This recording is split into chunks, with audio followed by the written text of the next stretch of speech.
tsoro. Rayuwa a yanzu rayuwa na ban tsoro. Rayuwa ku kalli rayuwa ta lalace. Rayuwa kai ma kana gani in gidanka na taɓa malam.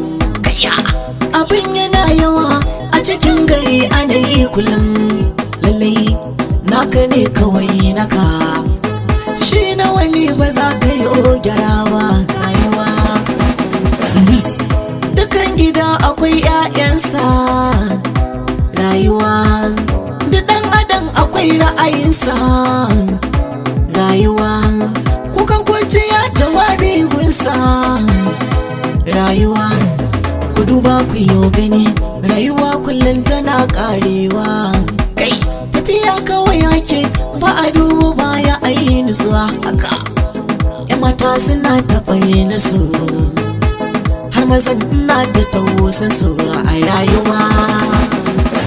Kai saka ganta ta fito daga layinsu, da shigar kamala ta fito ɗakinsu, ta faɗa wa umma za ta je gaida su.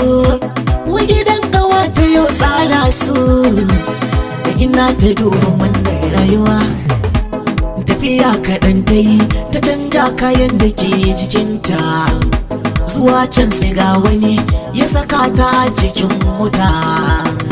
Ka duba gida da kannaka, su ma za a yi musu abin da kai. Ka daina aibata dan wani duba. Rayuwa in yi ba daidai ba zo ka gaya mai. Rayuwa kai mai nasiha kai dai babba. Rayuwa ku daure ku yi hakan, magiyan ka je ku yi gaisawa. Taimakonsa za ka yi da shirinsu sai ya yi rushewa.